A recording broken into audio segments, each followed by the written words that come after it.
यूं आकाश और पृथ्वी और उनकी सारी सेना का बनाना समाप्त हो गया। और परमेश्वर ने अपना काम जिसे वह करता था 7वें दिन समाप्त किया।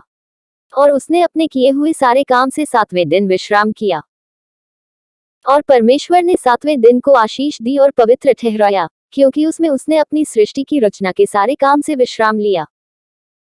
आकाश और पृथ्वी की उत्पत्ति का वृतांत यह है कि जब वे उत्पन्न हुए, अर्थात जिस दिन यहोवा परमेश्वर ने पृथ्वी और आकाश को बनाया, तब मैदान का कोई पौधा भूमि पर न था, और न मैदान का कोई छोटा पेड़ उगा था, क्योंकि यहोवा परमेश्वर ने पृथ्वी पर जल नहीं बरसाया था, और भूमि पर खेती करने के लिए मनुष्य भी नहीं था। तो भी कोहरा पृथ्वी से उठता था, जिससे सारी भूमि सिंच जाती थी।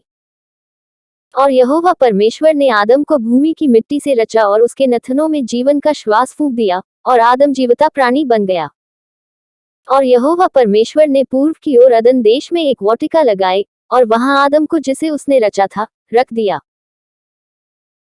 और यहोवा परमेश्वर ने भूमि से सब भांति के वृक्ष, जो देखने में मनोहर और जिनके फल खाने में अच्छे हैं, उगाए, और वाटिका के बीच में जीवन के वृक्ष को और भले या बुरे के ज्ञान के वृक्ष को भी लगाया।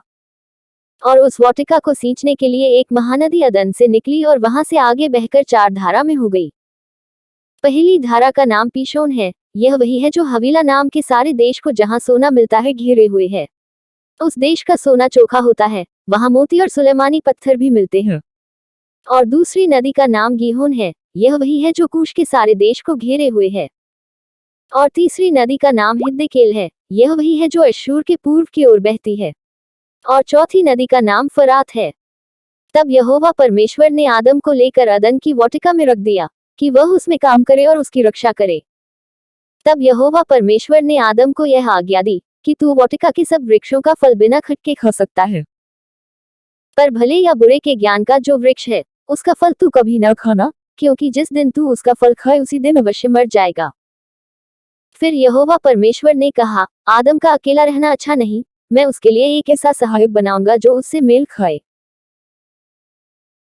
और यहोवा परमेश्वर भूमि में से सब जाति के बनेले पशुओं और आकाश के सब भांति के पक्षियों को रचकर आदम के पास ले आया, कि देखे कि वह उनका क्या क्या नाम रखता है। और जिस जिस जीवित प्राणी का जो जो नाम आदम ने रखा, वही उसका नाम हो गया।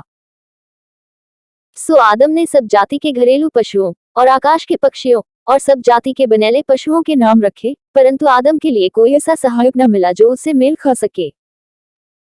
तब यहोवा परमेश्वर ने आदम को भारी नींद में डाल दिया, और जब वह सो गया, तब उसने उसकी एक पसली निकालकर उसकी सिमटी मांस भर दिया। और यहोवा परमेश्वर ने उस पसली को, जो उसने आदम में से निकाली थी, स्त्री बना दिया, और उसको आदम के पास ले आया। और आदम ने कहा, अब यह मेरी हड्डियों में की हड्डी और मेरे मांस में का मांस है, सो इसका नाम नारी होगा, क्योंकि यह घर में से निकाली गई है। इस कारण पुरुष अपने माता पिता को छोड़कर अपनी पत्नी से मिला रहेगा, और वे एक तन बने रहेंगे। और आदम और उसकी पत्नी दोनों नंगे थे, पर लजाते न थे।